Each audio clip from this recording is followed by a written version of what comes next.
Hi friends, welcome to mat with love.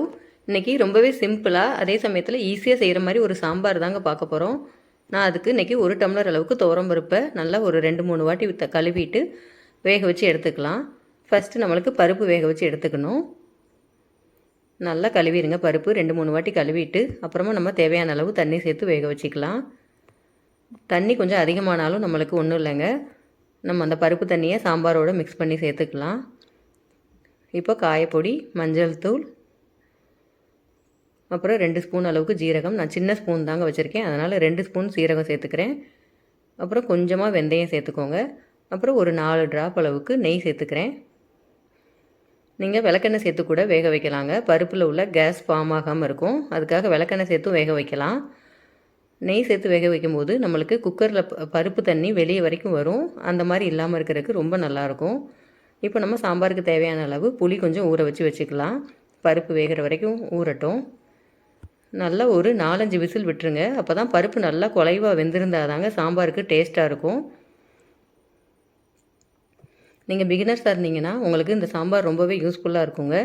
ரொம்ப ஈஸியாகவும் செய்யலாம், அதே சமயத்தில் ரொம்ப டேஸ்ட்டாக இருக்கும்.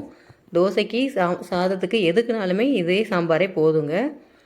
இப்போ நமக்கு தாளித்து விட்டுக்கலாம். பருப்பு விசில் வந்துருச்சு. இப்போ நான் கடாயில் எண்ணெய் ஊற்றிட்டு கடுகுளுந்தம் பருப்பு போட்டு தாளிச்சிக்கிட்டேன். அப்புறம் சீரகம் சேர்த்துருக்கேன்.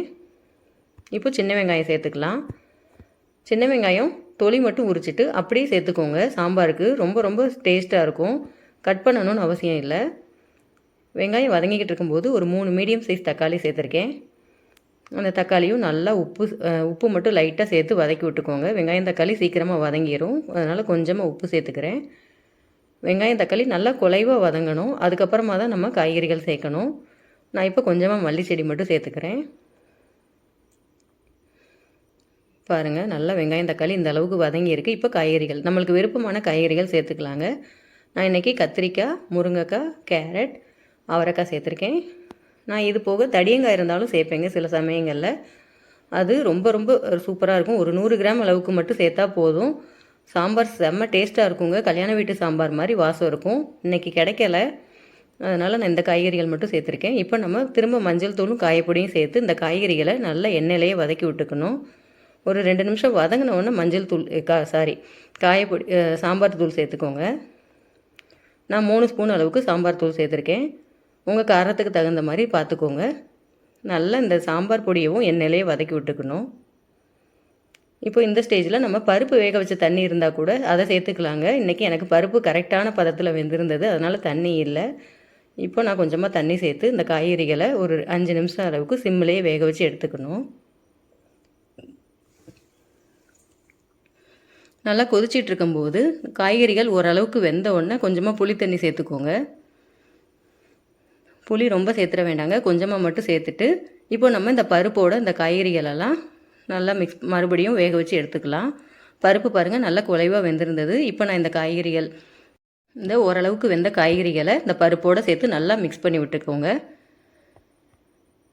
பாருங்கள், நல்லா மிக்ஸ் பண்ணிவிட்டு திரும்ப நம்ம குக்கரில் ஒரு விசில் மட்டும் விட்டால் போதுங்க. நீங்கள் விசில் விட விருப்பம் இல்லைன்னா இப்படியே கூட பருப்பை மட்டும் சேர்த்து நீங்கள் கொதிக்க வச்சு எடுத்துக்கலாம். நான் எப்பயும் ஒரு விசில் விட்டுருவேங்க, நல்லா வெந்து வரும்.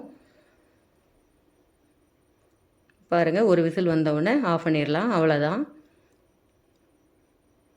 இப்போ நம்ம ஓப்பன் பண்ணி பார்க்கலாம். சாம்பார் சூப்பராக ரெடி ஆயிடுச்சிங்க.